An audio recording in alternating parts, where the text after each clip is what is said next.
Un ami de longue date et du futur. Tel m'apparaît William Quan Judge, et tel, sans doute, il apparaît à beaucoup d'autres personnes dans ce pays comme ailleurs. Le premier traité théosophique que j'ai lu fut son épitomée de théosophie, et ma première rencontre avec lui changea tout le cours de ma vie. Je lui fis confiance, à ce moment-là, comme maintenant j'ai confiance en lui, et en tous ceux en qui il avait confiance. Il me semble que la confiance est le lien qui unit, qui fait la force du mouvement, car elle procède du cœur. Et cette confiance qu'il a inspirée n'a pas été amenée à demeurer comme une confiance aveugle, car, à mesure que le temps s'est écoulé, que l'énergie, la solidité et la dévotion de l'étudiant sont devenues plus marquées, le véritable WKQJ s'est révélé de plus en plus, jusqu'à ce que le pouvoir qui rayonnait à travers lui se manifeste en chacun, comme une aide toujours présente dans le travail. Et cela persiste encore aujourd'hui, comme un centre vivant dans chaque cœur qui lui a fait confiance, un point de focalisation pour les rayons du grand messager à venir. Après m'être engagé dans un travail actif dans la Société théosophique à Boston pendant plus de 7 ans, ce fut mon karma d'être amené à le contacter dans bien des circonstances différentes à travers les crises diverses, locales et générales par lesquelles la société a pu passer sans encombre. Dans toutes ces difficultés, ce fut sa voix qui fournit le courage et les avis nécessaires, sa main qui conduisit les tensions jusqu'à une issue harmonieuse. De son extraordinaire pouvoir d'organisation, de sa merveilleuse pénétration dans le caractère et la capacité des individus, de son aptitude à changer des mots apparents en pouvoir bénéfique, j'ai eu de bien nombreuses preuves. Qu'il ait été un grand occultiste, beaucoup le savent, par une expérience individuelle, mais nul n'a sondé les profondeurs de son pouvoir et de sa connaissance.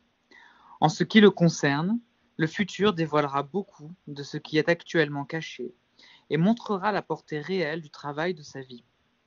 Nous savons que pour nous, ce travail s'est révélé un inestimable bienfait qui doit être, par nous, communiqué aux autres. Les lignes directrices ont été tracées pour nous par HPB, WQJ et les maîtres. Nous pouvons reprendre, comme notre mot d'ordre, ce qu'il nous a donné lors du décès de HPB. Travaillez, soyez vigilants et attendez. Nous n'aurons pas longtemps à attendre. Ce texte est tiré de The Path, publié en mai 1896 et écrit par Robert Crosby. Merci beaucoup.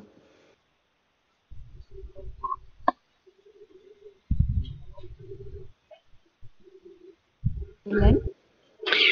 Amis, bonsoir. Alors, nous allons tout d'abord nous demander qui était William Quan Judge. Ceux qui l'ont approché, l'ont-ils vraiment connu? Nous venons d'entendre un texte de Robert Crosby qu'il a rencontré et il nous donne une description assez exhaustive, semble-t-il, et met en valeur ses qualités. Mais il dit quelque part ailleurs, nous citons, en tant qu'étudiant et compagnon de travail de Judge, dans les débuts de la Société théosophique, il m'est très difficile de parler en termes appropriés de ce personnage. Il n'est pas facile de faire comprendre ce que fut réellement cet être, ni de transmettre à l'esprit des autres tout ce qui peut se trouver dans le mien après l'avoir connu. Donc, il nous dit par là qu'il reste quand même une part de mystère quant à la personnalité de Judge. Nous allons voir que nous allons retrouver aussi, au cours de cet exposé, d'autres zones de mystère. Alors, aujourd'hui, il a été dit, c'est une séance commémorative. Il a été souligné aussi, mais je pense que c'est nécessaire de le rappeler. Il n'y a pas de culte de la personnalité à la loge parce que c'est toujours dangereux. Cependant, il est, nous semble-t-il, nécessaire, et c'est une, disons, une tradition qui a été maintenue depuis que la loge existe, c'est que on peut rendre hommage à ceux qui nous ont tant donné et qui ont été l'âme de la loge. En plus, en ce qui concerne Judge, nous verrons plus tard qu'il n'a pas été reconnu complètement par un certain nombre d'individus et qu'il en a souffert. Ceci pour dire de façon un peu édulcorée qu'il a été très attaqué. De plus, nous aimerions aussi rendre hommage à l'héritage qu'il nous laisse. Cet héritage qui est grand et qui est compris dans tous les livres qu'il nous a laissés. Ça fait partie des choses qui servent et qui sont aussi l'âme de la loge, bien sûr avec Blavatsky. Alors, nous allons essayer de voir en quoi il était un exemple, ce sera pas trop difficile, et comment nous pouvons essayer, à notre niveau, d'imiter son exemple. Si nous prenons une photo de Judge, que voyons-nous? Eh bien, tout d'abord, nous voyons un homme assez beau, faut le dire, un bel homme. Mais ce qui nous interpelle davantage encore, c'est son regard. Il a vraiment un regard qui vient d'ailleurs. Et nous mentionnons cela parce que c'était aussi une caractéristique importante chez Madame Blavatsky, son regard. Et comme nous allons voir que tous deux sont intimement liés, eh bien, nous voyons déjà qu'il y a quelque chose dans le regard qui est commun et qui semble venir d'ailleurs. Commençons par sa vie. Il est né en Irlande d'une famille nombreuse en 1851. Signalons au passage que l'Irlande est une terre intéressante dans la mesure où le surnaturel y avait sa place et il l'a toujours, que c'est une île très ancienne et que ses habitants ont une croyance innée dans ce qui est surnaturel. Mais voilà qu'à l'âge de 7 ans, nous savons que 7 ans c'est un âge charnière pour les enfants, eh bien le petit Judge est très malade et tellement malade qu'il va mourir. Le médecin qui est à son chevet, toute la famille autour, constate avec évidemment désespoir qu'il meurt. Très peu de temps après, voilà que le petit garçon revient à la vie et qu'il est, heureusement, il est vivant. Alors là, il faut quand même mentionner que il s'est passé quelque chose de très important qui est quand même un mystère pour nous, mais quand on a un peu une connaissance de certaines formes, disons étranges, mais qui existent dans l'enseignement ésotérique, il est possible à un être élevé d'utiliser le corps d'une personne qui justement vient de décéder, et on appelle ça un corps d'emprunt, et qui lui permet de s'incarner plus vite. Il semblerait que cela ait été le cas de Judge. Nous verrons plus tard que, effectivement, ça va se confirmer dans le fond de sa personnalité. À partir de là, d'ailleurs, cet enfant, de façon inattendue, a montré une grande attirance pour tout ce qui était mystique. même à un âge peu avancé, il avait déjà brusquement ces tendances qui se sont révélées. Ce qui viendrait corroborer cette thèse du corps d'emprunt. Lorsqu'il avait 13 ans, la famille a décidé d'émigrer en Amérique. C'est la grande époque où il y a eu évidemment beaucoup d'émigration en Amérique et le petit Judge, il était déjà, disons, adolescent, 13 ans, suit sa famille en Amérique. À partir de là, il va faire des études de droit, spécialisées dans le droit commercial. Il va se marier. Il aura aussi un enfant qui malheureusement va mourir en bas âge, vers 6-7 ans. Donc jusque-là, nous voyons le déroulement d'une vie, disons, relativement normale, classique. En 1874, il est encore assez jeune, il doit avoir dans les 23 ans. C'est en lisant les articles, les fameux articles du colonel Olcott sur les phénomènes spirites qui faisaient beaucoup de bruit à l'époque en Amérique et qui avaient fait l'objet de publications de nombreux articles, qu'il s'intéresse au sujet. Il entend parler de Madame Blavatsky et du coup, il écrit à Olcott et il lui demande s'il pourrait la rencontrer. Et c'est comme ça que ça s'est fait, assez simplement. C'est que Olcott l'a présenté à Madame Blavatsky lorsque ils habitaient à New York à l'époque. Et à partir de ce moment, il devient un visiteur assidu.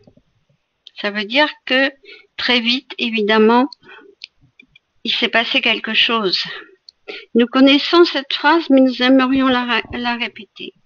Lorsque Judge a vu Madame Blavatsky pour la première fois, voilà ce qu'il dit. Ce fut son regard qui m'attira, celui de quelqu'un que j'avais dû connaître dans un lointain passé, dans d'autres vies. Je vis par ce regard qui jamais ne changea par la suite, qu'elle me reconnut dès cette première heure. On voit que cette rencontre, c'était quelque chose de spécial qui a permis à deux êtres qui venaient du même monde, ce monde mystique que nous connaissons ou que nous allons découvrir, que ces deux êtres se sont à nouveau rencontrés et se sont reconnus. Et c'est au cours de cette période où justement Judge devient un visiteur, un habitué, disons, des réunions, qu'un jour, il y a eu l'idée de former une société qui s'occuperait d'étudier des sujets spirituels, mystiques. Alors, ça semble avoir été comme ça une idée qui a germé un soir de réunion où on discutait de la pyramide, des dimensions, des mesures de la pyramide en Égypte. En fait, il y avait derrière évidemment déjà un plan et c'était seulement la concrétisation de ce plan qui a eu lieu ce jour-là. Donc, la société a été fondée, elle a pris le nom de Société théosophique. Il y a eu plusieurs cofondateurs à ce moment-là, mais signalons que Judge était l'un des 3 principaux fondateurs de la Société théosophique, et cela à 24 ans, et que, en fait, ça nous l'apprenons par la suite, ce sont les trois, à savoir Colonel Olcott, Madame Blavatsky, Judge. Ce sont les seuls qui sont restés fidèles au mouvement, à son esprit, à tout. Ce sont ces trois cofondateurs. Il est important de savoir déjà que Judge était parmi eux, ce jeune homme de 24 ans qui est resté fidèle, loyal jusqu'au bout.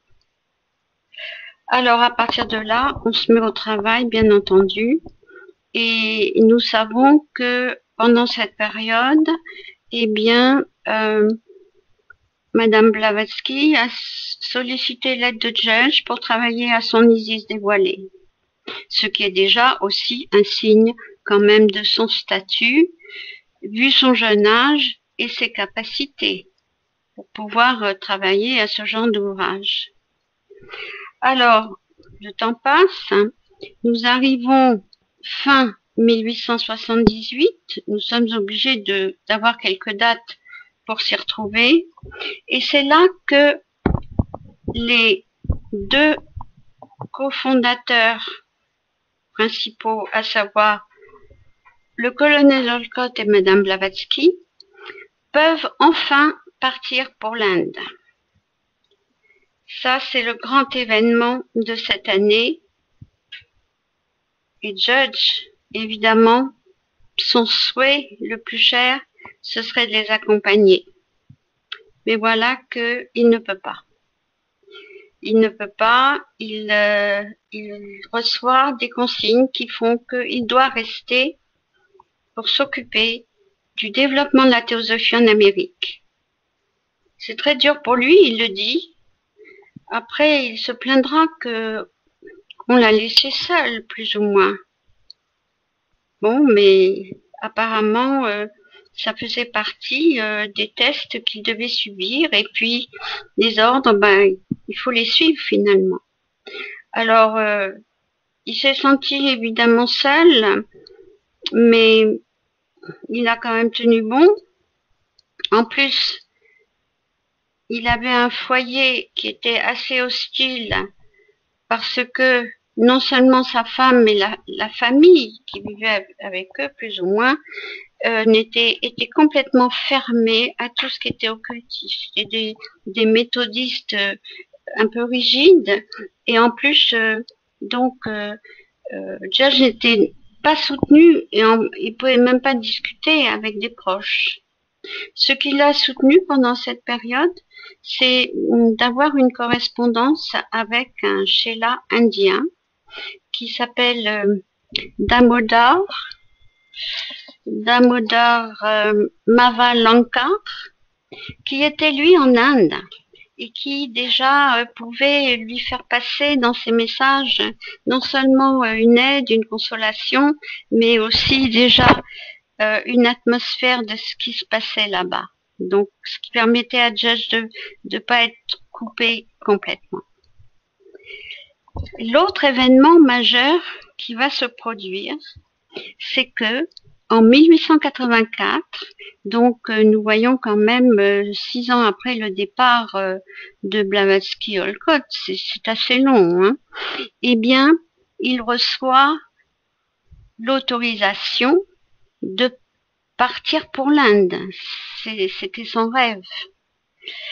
Et ça y est, il part. Alors évidemment, il fallait quand même s'arrêter avant, à l'époque, voyager, il fallait s'arrêter en chemin. Donc, il a rencontré à Paris HPB et Olcott qui, eux, ont fait une escale assez longue en Europe pour diverses raisons. Et la venue de Judge a coïncidé avec leur arrivée. On se rend compte que c'était sûrement pas par hasard. D'ailleurs, c'est lui qui va les chercher à leur arrivée à Paris. Et là, il va pouvoir rester un certain temps en contact avec Madame Blavatsky. Ce contact lui manquait énormément parce que ça faisait quand même plusieurs années qu'ils étaient séparés. Et il reçoit un nouvel ordre, donc un ordre des maîtres, évidemment, c'est qu'il ne va pas partir tout de suite en Inde, mais il doit rester pour aider HPB à travailler à sa doctrine secrète. Encore une fois, nous voyons que le niveau qu'il a déjà pour être à la hauteur pourrait aider Madame Blavatsky à rédiger ce livre. Ça nous donne une idée de ses capacités intellectuelles extrêmement élevées. Alors, signalons quand même en passant que lors du séjour à Paris, il y a eu aussi un séjour à Enghien, qui n'est pas loin de Paris, et que Judge nous a laissé de très belles pages sur cette période qui doit faire à peu près dans les 3 semaines, où là, ils étaient un tout petit groupe et que quand on lit ces pages, on se rend compte que ça a dû être une période extraordinaire parce que Madame Blavatsky était là presque que pour eux. Ils étaient quoi, 4 ou 5 ou peut-être 6. Et c'est intéressant de voir cette ambiance, cette osmose qu'il y avait entre eux, qui travaillaient et qui le soir se retrouvaient toujours dans ces sujets. Bon, alors le temps passant quand même, fin juin 84, ça y est, il va enfin en Inde. Son grand rêve. En fait, signalons, pour ceux qui ne sont pas au courant, c'est que il y a eu une énorme conspiration contre Madame Blavatsky en Inde. Sans vouloir développer parce que ce serait très long, disons qu'elle avait des ennemis, entre autres les missionnaires chrétiens, pour ne mentionner que cela, et que il y a eu tout un complot dirigé pour elle, pour faire tomber son autorité, pour dénigrer toute sa connaissance et même ses relations avec les maîtres de sagesse. Donc Judge, en fait, une de ses missions, c'était d'enquêter sur les fraudes, d'enquêter sur la situation à ce moment-là, pour aider à y voir plus clair et pour faire des rapports. Il y a les domestiques ont été accusés d'avoir falsifié un meuble qui permettait de produire des phénomènes. Alors, tout ça, il a mis noir sur blanc avec d'autres. C'était un objet de sa mission. Il y a aussi autre chose qu'il faut mentionner pour essayer de cerner sa personnalité, c'est que il y a un moment pendant ce séjour en Inde où il a disparu. Bon, quelques jours, enfin peut-être, je sais plus, une semaine, 10 jours, on ne sait pas où il était. Et ça semble révéler qu'il y a eu quelque chose qui s'est passé. Ce quelque chose doit rester secret, puisque on n'en a pas connaissance, mais il est réapparu après cette période, et on peut dire que quand il est rentré en Amérique, eh bien, tout le monde a constaté un changement dans sa personnalité. Un changement, évidemment, en encore plus de capacités, encore plus de talent et encore plus d'idées pour le travail. Alors, à ce moment, il a demandé, enfin, on lui a accordé, avec l'accord de HPB et d'Olcott, de former la section américaine. Et c'est là que il va démarrer un magazine en 86 qui s'appelle The Path, le sentier. Ce magazine va être un énorme succès et va contribuer à faire connaître les enseignements d'une façon assez spectaculaire. Et dans ces articles, il suffit de regarder la table des matières, on s'aperçoit qu'aucun sujet ne lui échappe. c'est la vie pratique, c'est l'organisation du mouvement, c'est l'occultisme, c'est tous les sujets sont pour lui. On dirait qu'il connaît tout, qu'il peut écrire sur tout. Ensuite, il y aura d'autres livres importants. Alors, dans l'ordre, nous avons les Ptolémées, dont Robert Crosby a fait l'éloge dans la lecture. Et là, c'est très important de s'arrêter un petit peu. Il va republier les aphorismes de Patanjali et la Bhagavad Gita. Des livres anciens de l'Orient qui ont une renommée depuis toujours.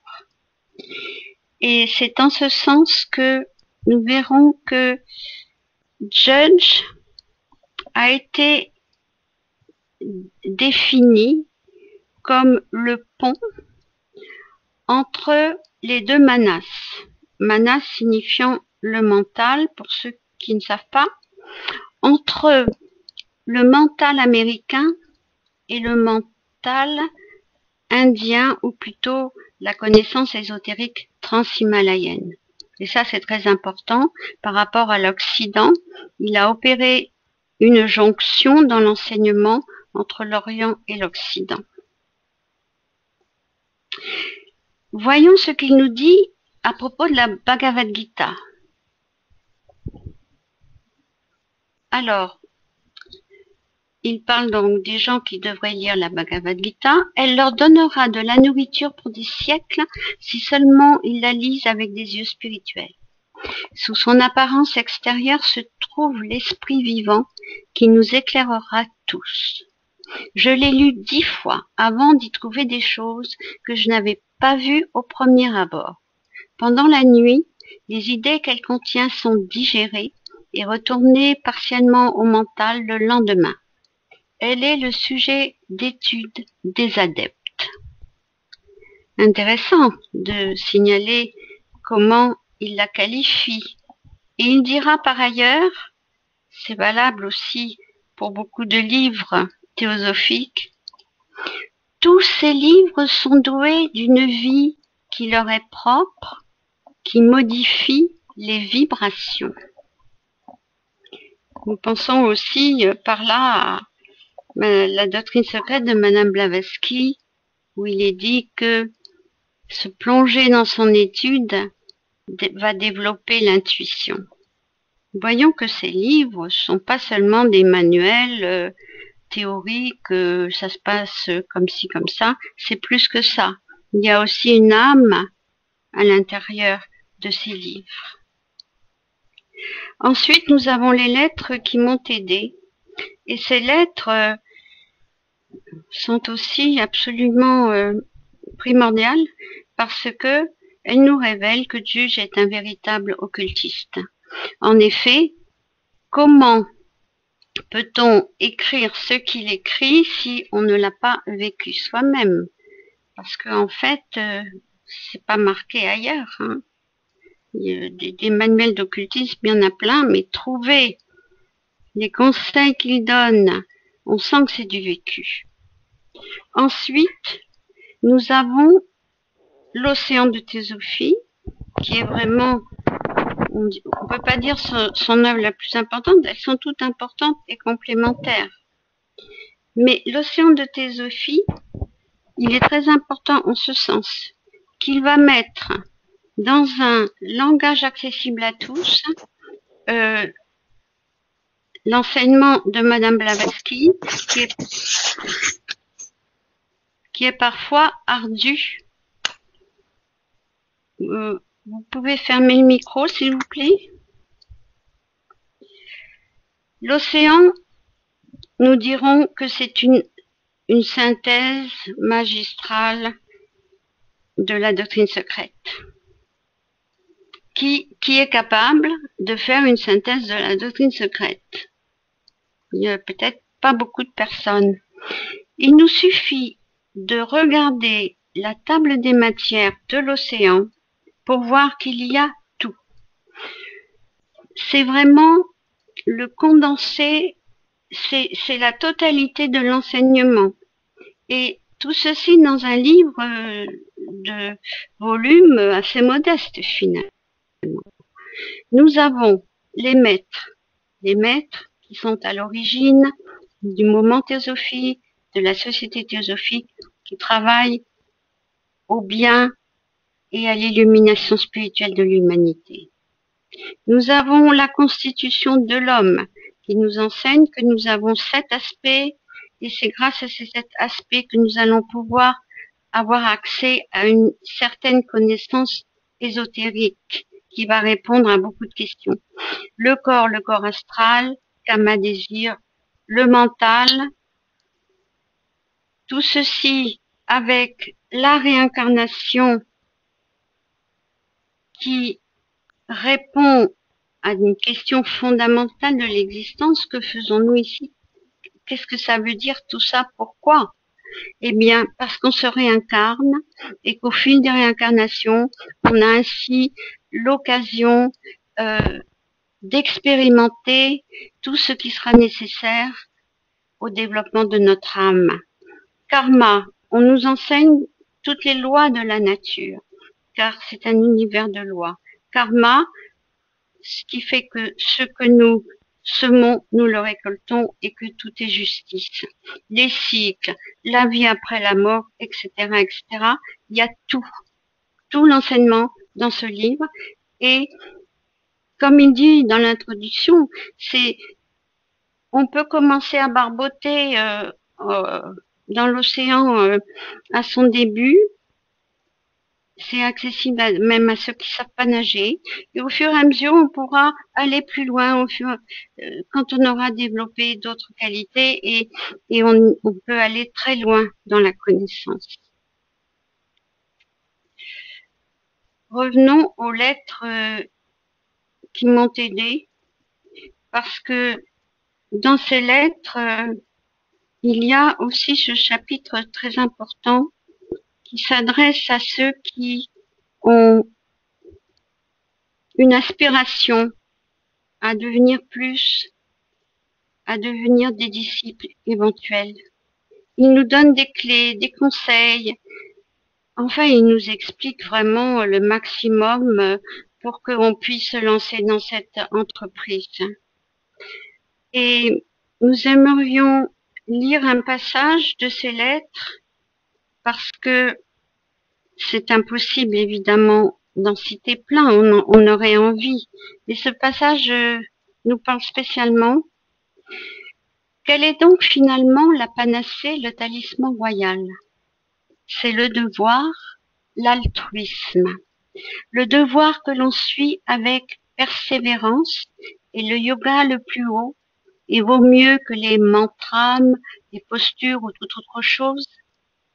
Si vous ne pouvez rien faire d'autre que votre devoir, il vous mènera au but. Et mes chers amis, je puis le jurer, les maîtres nous observent tous, sans erreur possible, quand nous atteignons le point voulu et le méritons réellement, il se manifeste à nous. Maintenant, nous aimerions revenir, non, pardon, un peu après. Alors, Judge donc continue un travail extraordinaire. Les branches se développent en Amérique. Enfin, c'est vraiment un succès. Mais voilà que, à un certain moment, c'est-à-dire en 1895, ça fait à peu près 4 ans après que Madame Blavatsky ait quitté son corps, voilà que Judge, comme elle d'ailleurs, est attaqué. Mais alors, pas une petite attaque, hein. Une attaque terrible. On l'accuse d'avoir fait un mauvais usage des noms des maîtres et de leur écriture. Rien moins que ça. Qu'il se targue de communication ininterrompue avec les maîtres et qu'il aurait envoyé des messages écrits et envoyés par les maîtres. Voilà une accusation de fraude. Sous-entendu, c'est pas vrai, il a inventé tout ça. Alors, premièrement, quand on connaît le personnage et sa connaissance du monde occulte, ce sont des personnes qui ne connaissaient pas Judge pour s'être lancé là-dedans. Il avait lui aussi des ennemis, évidemment. Mais en plus, cela dénote, de la part de ces personnes, d'une complète ignorance des précipitations occultes. Alors, pour essayer d'expliquer brièvement ce phénomène, ce sont jamais les maîtres eux-mêmes qui prennent un papier et une plume. Ils impriment leurs messages par l'intermédiaire de leurs disciples.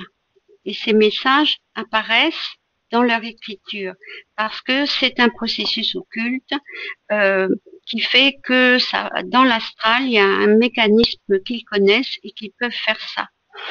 Autrement dit, les Shélas, ce sont les intermédiaires qui peuvent recevoir ces messages.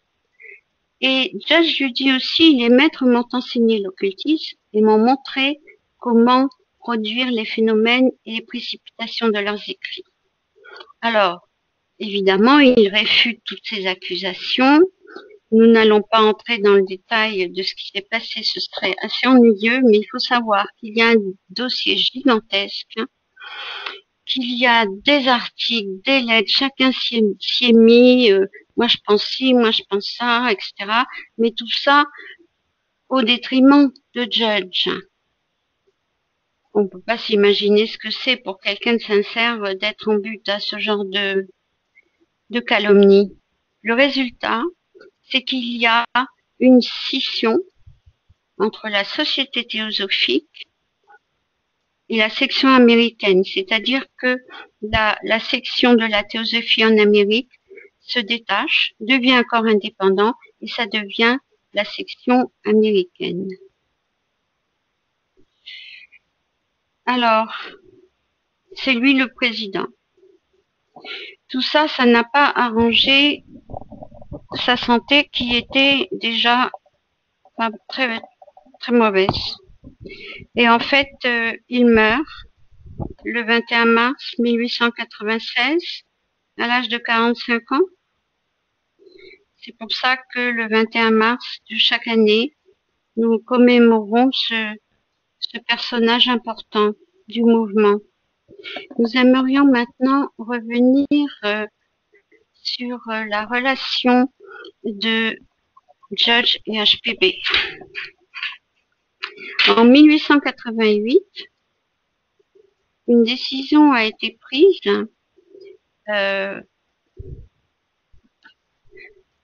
en coopération avec Judge de créer une section ésotérique.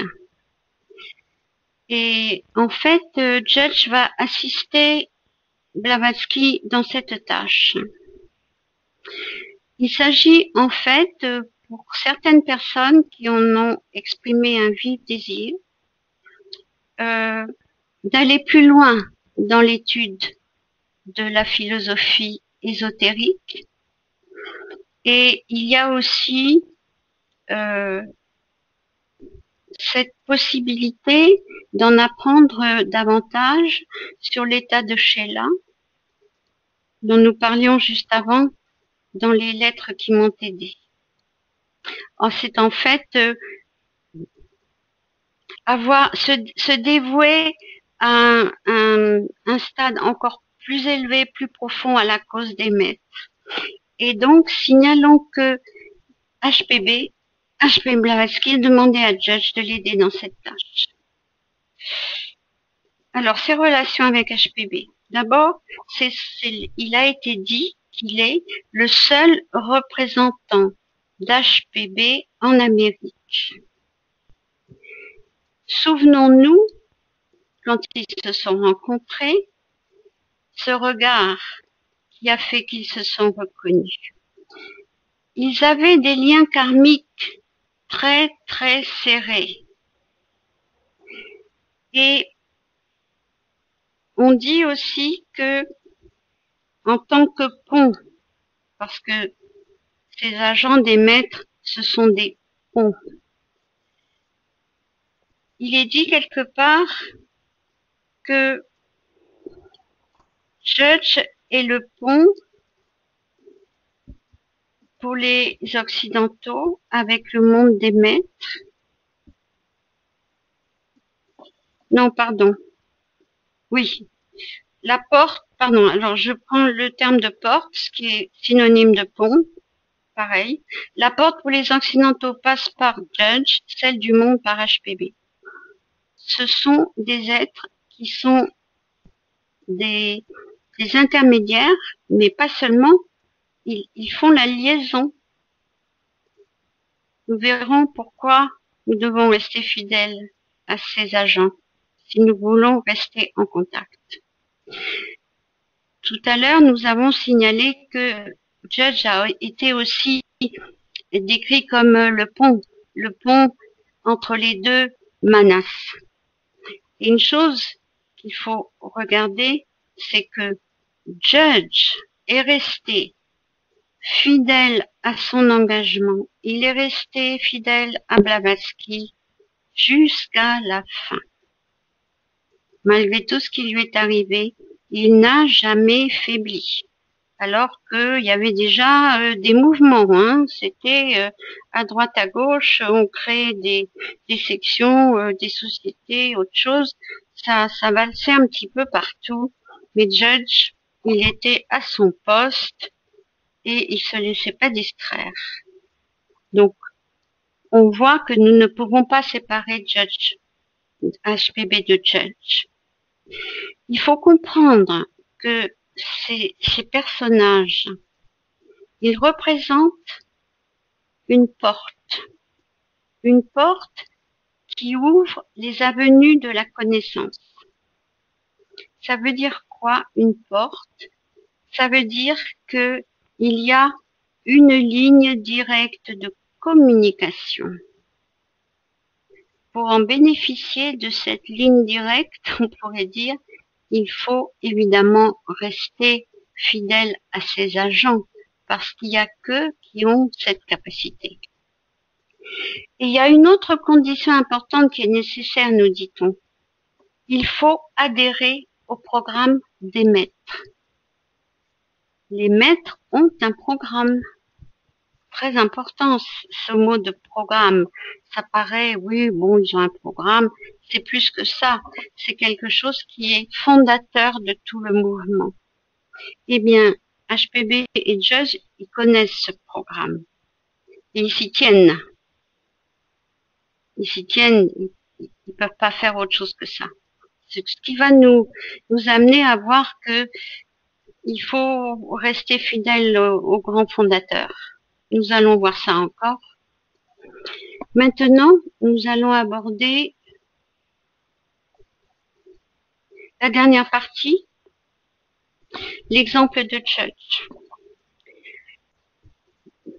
Il y aurait beaucoup de choses à dire, mais il faut faire une sélection. Et il semblerait que les trois piliers de, disons, de la société ou de la loge, quel que soit le nom qu'il y ait eu au fil des âges, c'est toujours la théosophie derrière. Étudier, pratiquer, enseigner.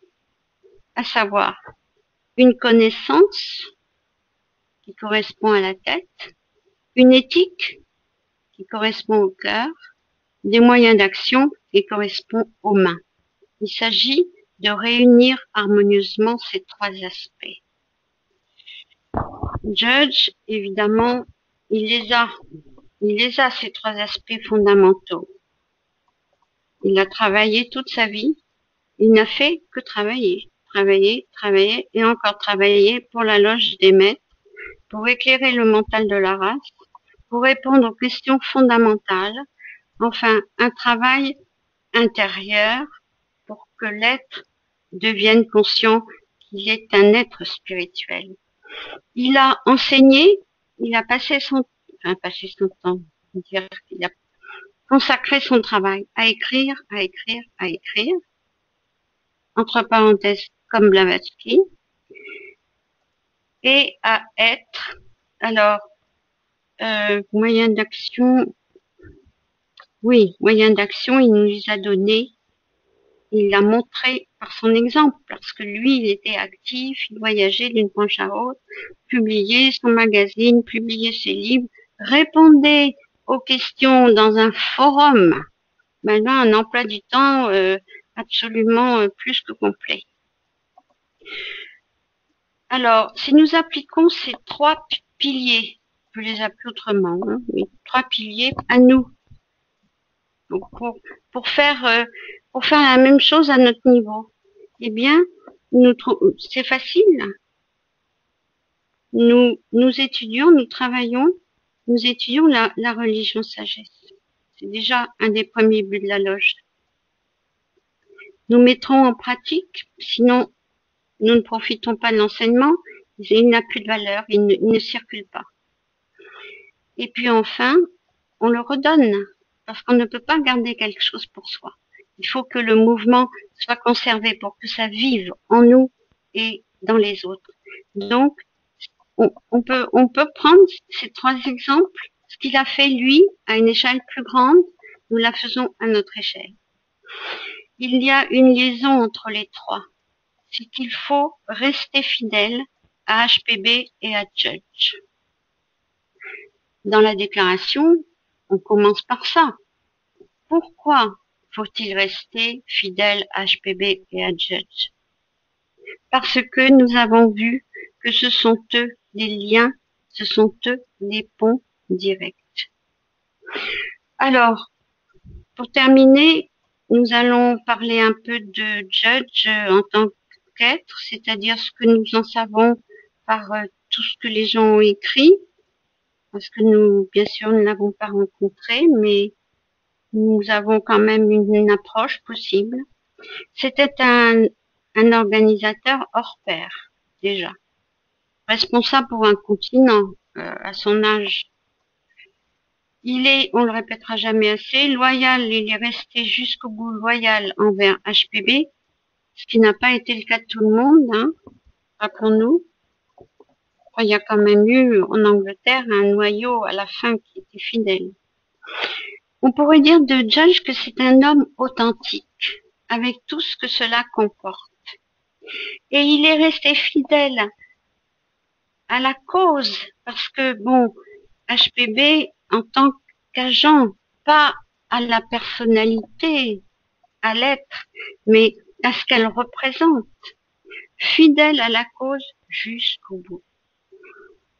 Il est donc le lien, le pont. Il y a plusieurs mots qui illustrent bien cette fonction. Le lien entre le monde des maîtres et le monde des hommes. Comme Blavatsky, évidemment, mais on ne peut pas les séparer tous les deux. Alors, disons-nous bien que dans ces écrits, comme dans ceux de Blavatsky, nous entrons en contact avec ce lien.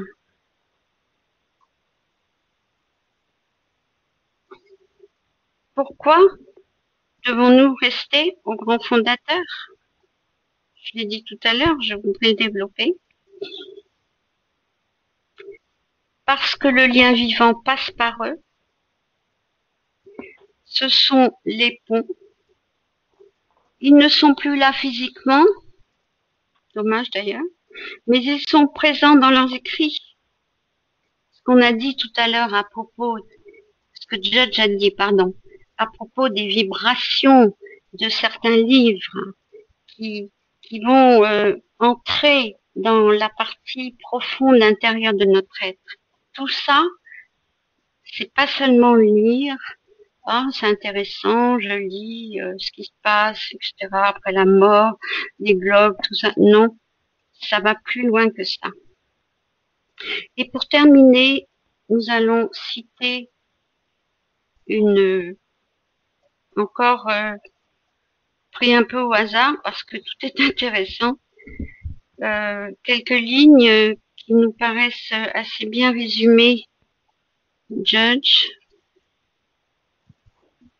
Le tout premier pas dans le véritable mysticisme et l'occultisme réel, consiste à essayer d'embrasser tout ce que signifie la fraternité universelle, sans laquelle le plus haut progrès dans la pratique de la magie est finalement réduit en cendres. À force de répandre l'idée de la fraternité universelle, la vérité en toute chose pourra être découverte. Ce qu'il faudrait, c'est une connaissance réelle de la condition spirituelle de l'homme, de son but et de sa destinée. C'est ce que ces agents des maîtres se sont efforcés de faire pendant toute leur vie, et à nous de voir s'ils ont réussi. L'héritage qu'ils nous ont laissé semble quand même dire que merci pour tout ce qu'ils nous ont laissé. Voilà, c'est la fin. Merci beaucoup. Voilà, nous arrivons à la conclusion de cette soirée qui est dédiée à William Quanjudge et à tous les aspects qui ont été évoqués de sa vie.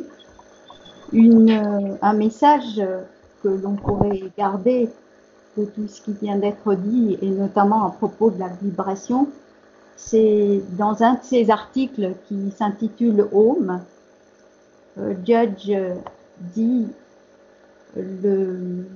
pour lui en tant que pour la théosophie, il dit Home a une signification. Bien entendu, c'est après avoir expliqué ce que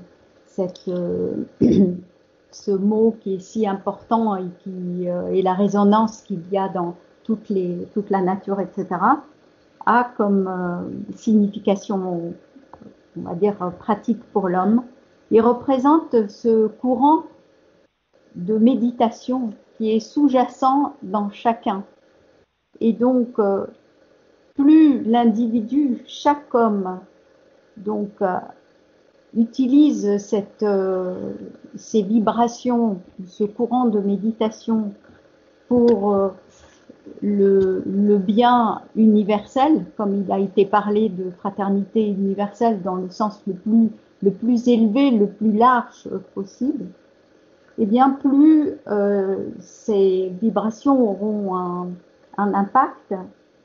Et Judge préconise que cette attitude intérieure soit constamment maintenue par chacun quand il est engagé ou occupé à exécuter des corvées très tout à fait, on va dire, banales. Donc, il s'agit là de développer une attitude intérieure où finalement on mène cette vie spirituelle. Et un aspect très, très simple aussi qui donne une explication à ce qu'il vient de dire à propos de quelque chose de très métaphysique se trouve contenu d'un extrait d'une lecture de ces lettres qui m'ont aidé, qui ont été citées à plusieurs reprises durant l'exposé, à la page 215. Et cet extrait sera la conclusion de notre soirée. Yves? Oui.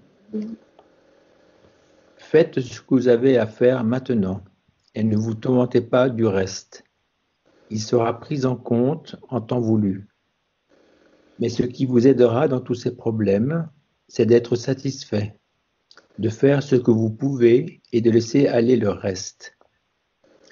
Agissez avec un motif élevé, nourrissez des sentiments aimants envers tous, faites chaque jour une petite action de bonté ou une autre et tâchez de vous représenter qu'au bout de tout cela, il y aura bonheur et paix pour l'humanité entière. Alors un avant-goût de cette paix entrera dans votre propre cœur. Il existe un côté lumineux à la vie, et ce qui en fait la lumière, c'est l'amour que chacun de nous est capable d'avoir pour l'humanité. Merci. Bonne soirée, amis. Merci, au revoir. Merci beaucoup et bonsoir. Merci. Merci.